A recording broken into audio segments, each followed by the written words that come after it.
Di balik kulit cantik yang sesungguhnya, ada Diva Beauty Drink. Dengan kolagen aktif, elastin, dan vitamin E, mengembalikan cantik mudamu. 2 botol Diva sehari. Dipersembahkan oleh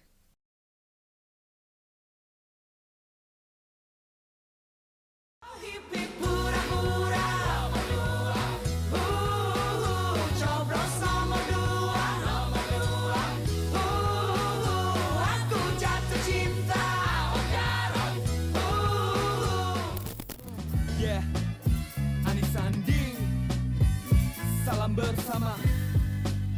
Anis Sandi, pilih nomor 3.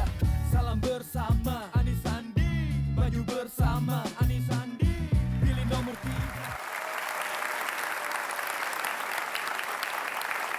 Terima kasih banyak teman-teman. Anda masih terus menyimak Mata Najwa eksklusif babak final Pilkada Jakarta. Di segmen ini kami membuka kesempatan, sudah sejak dari hari Jumat yang lalu, Mata Najwa membuka kesempatan kepada teman-teman yang aktif di media sosial untuk mengirimkan pertanyaan, ribuan pertanyaan yang masuk.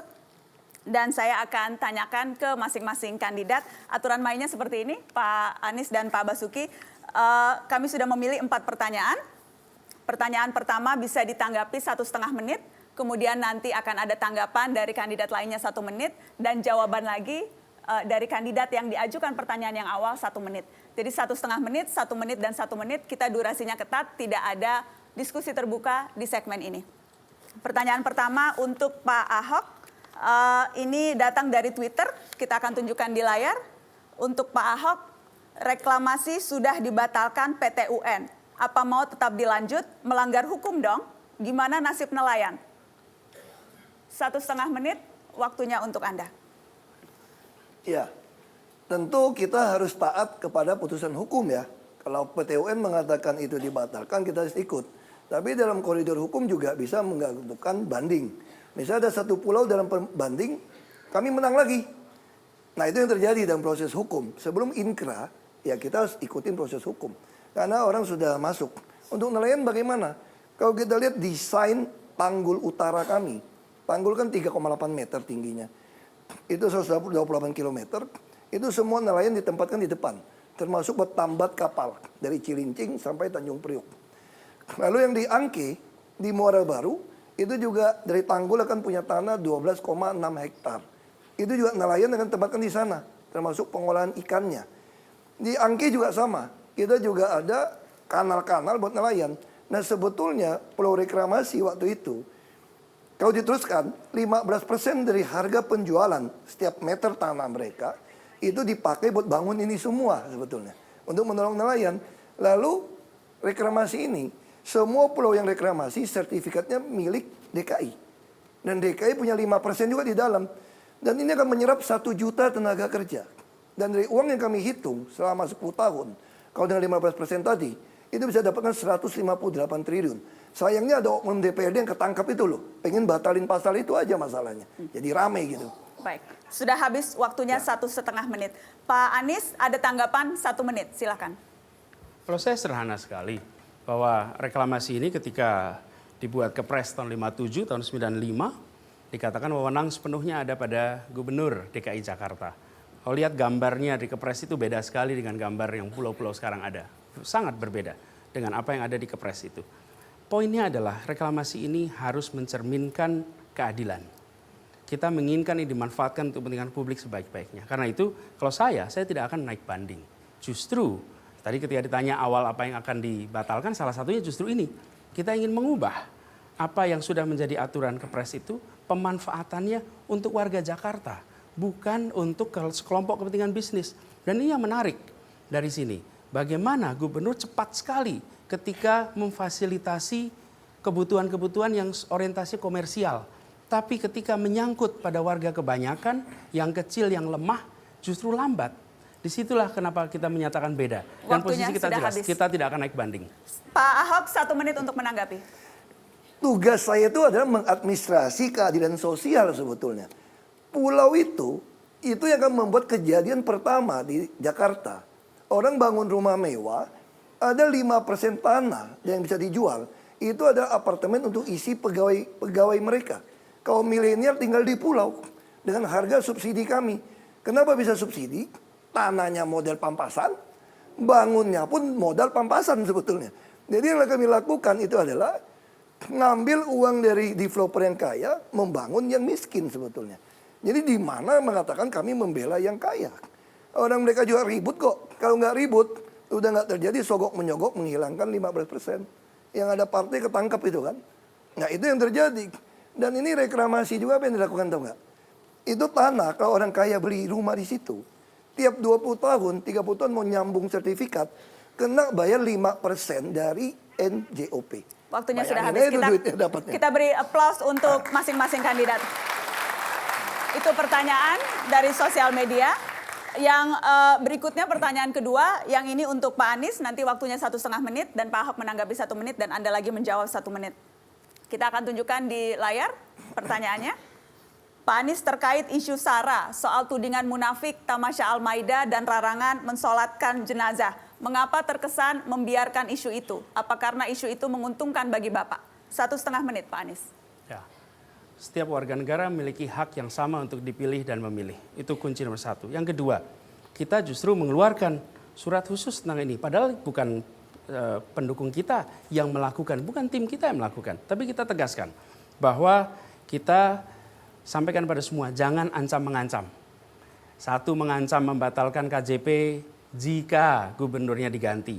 Dibalas, 1 mengancam tidak mensolatkan jika memilih gubernurnya. Hentikan ancam-mengancam.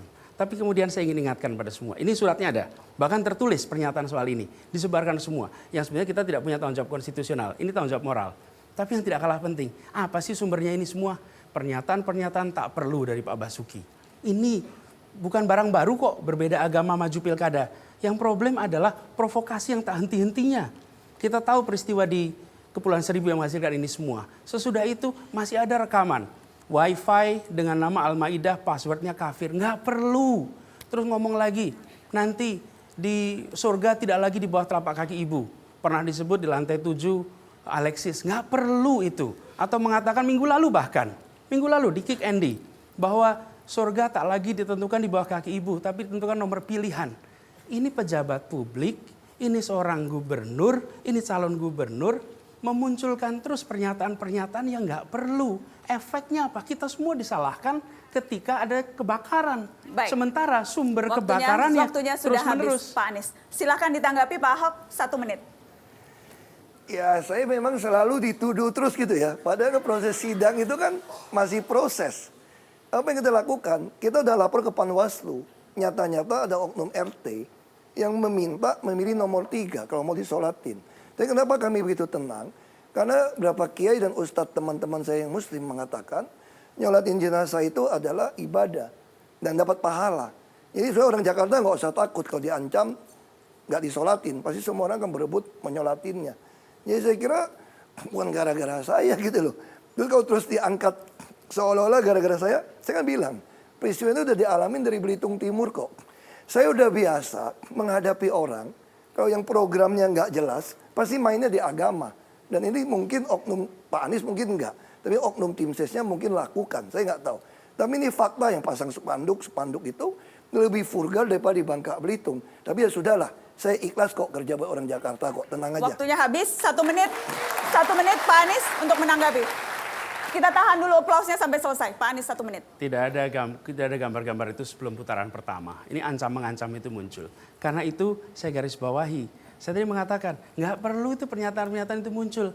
Warga itu jangan hanya dilihat sebagai aspek hukum. Tapi warga, masyarakat itu punya psikologinya, punya sosiologinya. Pemimpin itu memilih kata-katanya. Apa sih susahnya membuat Wi-Fi dengan nama Jakarta? Passwordnya maju.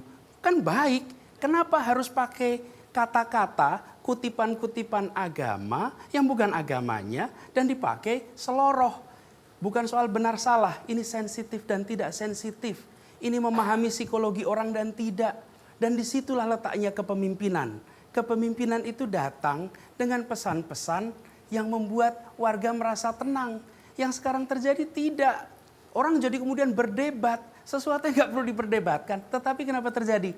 Karena pemimpinnya Waktunya muncul dengan sudah provokasi. Habis. Kita kasih tepuk tangan untuk kedua kandidat. yang sudah menjawab pertanyaan dari media sosial. Pertanyaan dari Anda teman-teman dari media sosial. Ini kita masuk ke pertanyaan nomor 3 dan ini untuk Pak Basuki. Kita akan tunjukkan di layar pertanyaannya untuk paslon nomor 2. Bagaimana bentuk pertanggungjawaban pengelolaan dana CSR kontribusi tambahan? Sejumlah proyek di Jakarta dibiayai oleh pengembang. Ini kan menuai kontroversi karena tidak transparan. Mohon dijawab. 1,5 menit. Jadi ini kalau dikatakan tidak transparan, saya aneh juga. Anda bisa tahu ada CSR dari mana? Karena transparan. Bahkan untuk menilai proyek ini habis berapa duit, kita gunakan jasa penilai. Jadi ketika orang kerjakan, udah beres, kamu dinilai. Dapat berapa baru dimasukkan dalam pembukuan. Jadi ini bukan dana-dana gelap-gelap, enggak. Dan di dalam pemerintah itu wajar saja. Kalau swasta mau bangun, dia hibahkan pada kami, oke saja. Salah di mana? Yang salah kalau saya minta duit buat saya pribadi. Kalau dia bangun dulu, udah jadi bangunannya, lalu dinilai duitnya berapa, dimasukkan ke dalam catatan aset. Saya nggak ngerti dia bilang itu pelanggaran. Pelanggaran kok nggak diperiksa? Wajar saja. Misalnya kontribusi tambahan gedung, Semanggi. Itu kita pakai kontribusi orang naikin gedung. Denda. Permennya ada Permendagri, nggak boleh ambil uang. Pada pengusaha tetap tambah untung kan.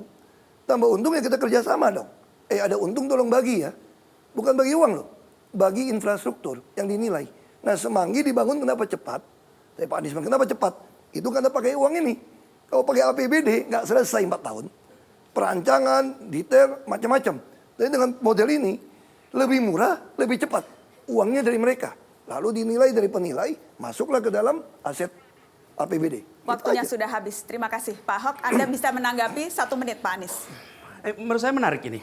Jadi betapa begitu ada keberpihakan muncul kok solusi-solusi. Sama seperti rumah tadi. Begitu ada keberpihakan muncul solusi-solusi. Kuncinya keberpihakan. Lalu yang kedua, saya ingin ingatkan soal tata kelola pemerintahan. Kenapa ada yang namanya prosedur? Ini teori sangat dasar yang prakteknya menghindarkan kita dari korupsi. Prosedur itu supaya tidak ada diskriminasi. Diskriminasi itu memberikan kesempatan pada yang satu lebih ataupun menghambat yang lain. Karena itu ada prosedur. Nah ketika ada otoritas di tangan nih menentukan siapa yang dapat, siapa yang tidak. Di sini yang perlu difikirkan secara serius. Dan kalau kita bicara prosedur pemerintahan, tata kelola, bicara pembangunannya bisa dipercepat, ada banyak caranya. Hanya masalahnya mau atau tidak. Ketika kita saksikan pembangunan misalnya tol dari ke airport Cengkareng bisa dipercepat pada waktu itu. Kenapa? Ya karena ada langkah-langkah sesuai prosedur. Waktunya sudah habis. Kalau tidak ada itu, waktunya sudah habis Pak Anies. Bahaya. Saya kasih kesempatan Pak Basuki 1 menit. Jadi sebetulnya kalimatnya memang dibolak-balik gitu ya. Keperpihakan muncul solusi. Saya ada solusi perumahan, tapi nggak bisa dijual untuk Anda. Kita subsidi. Lalu bilang, siapa yang dapat? Seolah-olah saya tidak adil. Kalau Pak Anies mau bangun Semanggi, saya kasih 10. Nggak usah berebut. Orang nyumbang kok. Ini saya lagi tawarin nih, mau bangun komplek Masjid Mbah Priok. Itu bisa puluhan miliar. Saya tawarkan pada semua pengusaha, siapa yang mau? Boleh tulis namanya. Ada satu pengusaha, kau tulis nama, saya mau sendiri ya, boleh nggak? Oh, terserah. Siapa duluan, siapa cepat, siapa dapat. Orang nyumbang kok. Kayak bangun Kalijodo. Itu saya tawarin. Siapa yang mau? Saya mau. Ya sudah ambil. Lapangan Banteng. Siapa yang mau? Saya mau. Ambil aja. Bukan nggak adil kok.